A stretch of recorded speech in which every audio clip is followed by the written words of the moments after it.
It's Jay Hocker again, Real Estate by Design Group at Keller Williams Realty in Dallas, Fort Worth, and I'm joined by my partner, Troy Jaster, Real Estate by Design at Keller Williams City View in San Antonio, Texas. Lovely San Antonio. Okay, guys, so thanks again for hopping in. I'll just start out by saying for the information that we're providing everybody, if you have questions, want to bounce anything around, knowledge at our EBD group is somewhere in this. Right there. Shoot us an email and let us know that you're on board and you're watching this, and we're happy to share with you anything that we're providing or talking about. Last segment or last video, we talked about jumping into scripts and dialogues. We talked about really more phone prospecting. Today, we're going to focus more on the face-to-face prospecting. So, Troy, what does that look like? Yeah, I mean, and this is just such a big topic. That's why the last video kind of ran a little bit longer than most, and this is now the second part of it. But we're talking about the face-to-face scripts and conversations that you're going to be having. So we're talking about like door knocking, open house visitors, and then also just whenever you have a platform to speak in front of a group setting. So let's start it with door knocking. Okay. My thought with door knocking is if I'm just knocking on a door and they open it up and I go, "Hi, I'm a realtor. You want to sell your house?" That's not really going to work. I'm going to get a door slammed, and it's not successful. Instead, I always want to have a reason and a piece of value to either share with them, to leave behind something. So it might be that we're doing an open house and I'm inviting them to the open house. Whenever I door knock for open houses, it's always just that. I am inviting all of the neighbors, all the friends, all the people that are familiar with the neighborhood, because it's often the people that are already in the neighborhood who know who wants to move into the neighborhood. Mm-hmm. Another couple ones, one of the ones I did a little while back, I had a family that had a very, very specific neighborhood that they wanted to move into because their kids and grandkids already lived in one of the houses there. And so they said, we want to be in this little pocket neighborhood. So I literally made a wanted poster. And I said, here's the family, here's their story. On the backside, we want to buy your house in this neighborhood. And I went door knocking with that saying, hey, here's this family. They want to move into this neighborhood. Do you want to sell? It's a lot different than just, do you want to sell for no apparent reason, but just like, hey, these are real people. So I did that once. And then also another great way too, if you have a listing and you have multiple offers on that listing, obviously you can only accept one of them. So let's say you've got 3 offers. Okay, well, you accept one. Now you've got 2 other offers. That means 2 other ready, willing, and able buyers want to be in that area. So how powerful is that to take those offers in hand out to those houses and say, hey, are you thinking about moving? Because these people want to be here. Yeah. I love that. So I've got a couple different things I like to do as well. Right now, post-COVID, really powerful time to talk to people. So we've got a few agents on our team that are crazy, awesome door knockers. I mean, it's their business and they crush it. And they keep everything extremely simple. Have I said that before? But sometimes, again, you have to have a reason to be there. In some cases, you don't need a reason at all. Well, the reason as agents is we know the inventory levels are absurdly low right now. Yeah. Higher demand for our MLS in North Texas. There have been more properties go from pending to closed in the last 30 days than there have been in the last 36 months. That's crazy. What does that tell you? Buyers are coming out of the woodwork, and the flood of inventory that we've been hoping or expecting isn't coming. So that's a message. If I'm knocking on your door, Troy, I'm saying, hey, Troy, I wanted to introduce myself. I'm Jay down the street here at Keller Williams, and I wanted to see if you have any interest in potentially selling your home or maybe know somebody who would. Right. And if you slam me down, that's fine. What I'm taking with me to every single door knocking route, no matter what, is a generic CMA for the neighborhood, because inevitably I'm going to have the opportunity to say, Troy, have you ever wondered what things in your neighborhood are selling for? And as I'm saying that, I'm handing them that piece of paper. Right. And as you're saying that, it's a subconscious thing that if you're handing a piece of paper to me, I'm just listening to you and I'm going, okay, and I'm taking it from you, and then I'm looking at it. It's just a subconscious thing. People are gonna receive that, and at the very least, you're showing that you are an expert of the area, that you're a professional, that you're knowledgeable to the area. Mm-hmm. And a great way to wrap that conversation up, if there is no opportunity or very obvious opportunity right there at the start, is, as Troy is holding that CMA for the neighborhood, say, if you'd like to, I'd be happy just to shoot you general updates. It's automatically, as soon as something changes in our MLS and it may affect your value, Right. I personalized it big time. Right. It's just going to auto-generate an email to you. I'd be happy to set you up on that. I didn't ask if I can, because that's a yes or no question. I said, I'd be happy to set you up on that. And then I just shut up. And they usually say, okay. I'm like, great. Write down your information. Give me your email, your phone number, and put your address right there. And they're in my database now. And we started doing this for the past about 18 months. And because we have the ability through Command and other CRMs that will generate this instant market snapshot, we've started now getting calls from people who say, hey, I'm interested in selling my house. Can you come give me some ideas? My first question is always, how did you hear about us? Yeah. And I have the people who say, well, you've been sending us to market things for a year. Oh. And that's the whole thing. As a seller, I don't know that there's any one piece of information more valuable than what's my home worth. Mm-hmm. Right?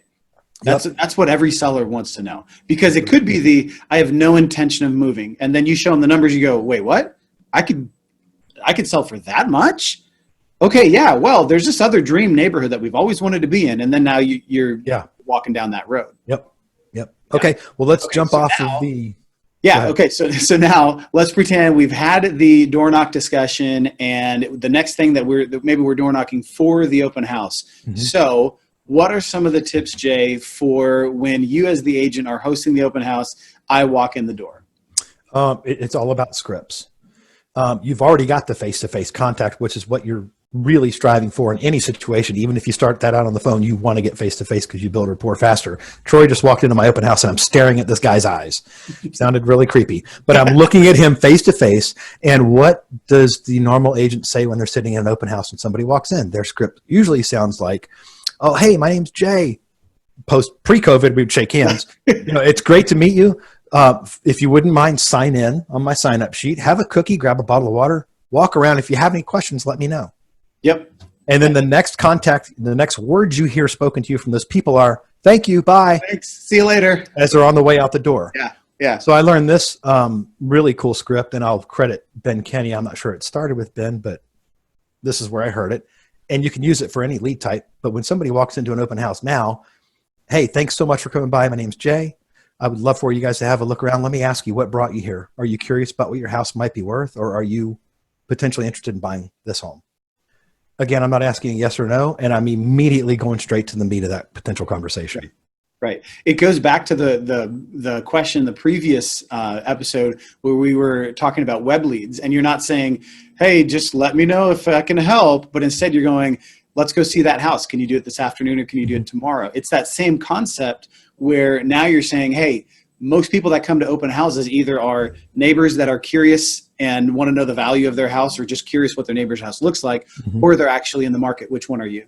Yep. And that's called being purposeful and not passive about your comments, your words, your activities, all those sorts of things. Okay, Troy, you talked about getting on a stage or speaking in front of a group or something like that. Let's talk more about that.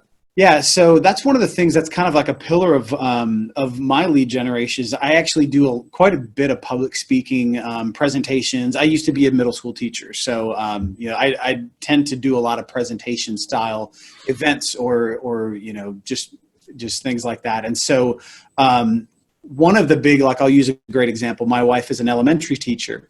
Every year at the beginning of the school year, they have their week of in-service where it's just the teachers. Her principal allows me and one of my lender partners to go and present to the entire staff, which is like 90 people. And this is a very warm crowd because my wife has worked at the school for 4 years. I've helped a lot of them buy and sell houses. So I've really started to know a lot of them. My son goes to school there. So this is a very warm crowd.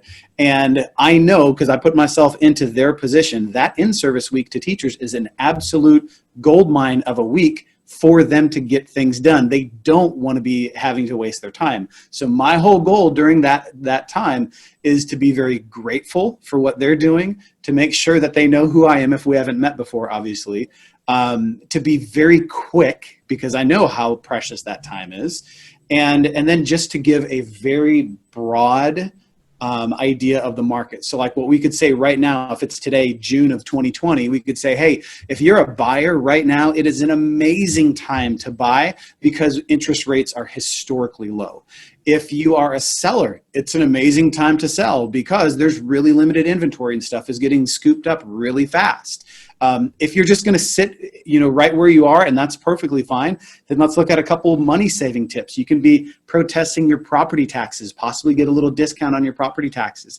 You can be refinancing your house right now because, again, historically low rates. So, I'm talking like 5 minutes or less in front of these people because I want to be remembered as the one who finished a little bit earlier than his scheduled time because then I get invited back next year. Yeah, right. So other things that come to mind are getting involved in civic organizations or charities with really active bases of membership.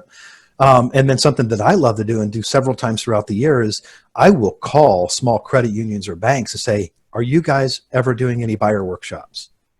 Are you providing any service like that to your clientele? If not, would you consider? I would love to help you put that together. And by the way, this is very loosely structured. You need essentially a lender. They've got them there. You need yourself and typically a title person. Yeah. And you come in and just talk about the roundabout process of buying a home. And almost every single time it's totally 100% first-time buyers. And you're able to use that script that I used previously when saying, we're known as the team who hands-hold first-time buyers. 60% of our transactions last year were first-timers just like you. Let me show you how you do it. Right. And for me personally, I just go back to my background. I'm an educator at heart. So I'm always going to be just educating. And the way that I look at it is if I give somebody enough information, they're going to make the right decision, whatever that looks like. If I can be part of it, that is awesome. If they make the right decision and I'm not part of it, that's okay because they're making the right decision. Yeah. That's the way I look at it. Yeah. But like we talked about at the beginning of this and the last segment, we could go on for days talking about the scripting and prospecting and things like that, because those are the lifeblood of your business. If you're not doing both of those, your business is probably slowly dying. So please take that stuff to heart and really pay attention to it. It doesn't have to be difficult at all. And I'll sum it up by just saying scripting has allowed me to recognize on a very frequent basis how powerful it is to have somebody do something you wanted them to do by saying what you said a certain way. And time over task over time and the repetition and the practice of doing this will get you there if you're not there already. So take advantage of that stuff. There was a time back a while back where I used to have a motorcycle and I had my motorcycle helmet on as I was driving around the city. And I would actually be reciting scripts to myself. Nobody knew because I had my face covered, but I'm sitting there driving around the city just scripting to myself and nobody knew. That's that crazy dude talking to himself on the motorcycle again. Nope, nobody knew. That's awesome. But again, guys, knowledge@rebdgroup.com. Look out for the next video coming out in just a few days. Troy, what are we going to be talking about there? We are going to be interviewing one of our top team agents. She's had a really long, successful career. And so we're going to be diving into what has just helped her stay steadily improving year after year. Yeah, and very consistent and surviving during really tough times as well. Yep. So cool. So look forward to that. Again, email us knowledge@rebdgroup.com. We'll be happy to share with you the scripts that we've put together, a very simple list of scripts, and any ideas, thoughts, or contributions you'd like to make, send us a message. We're happy to talk about those things as well. Sounds good.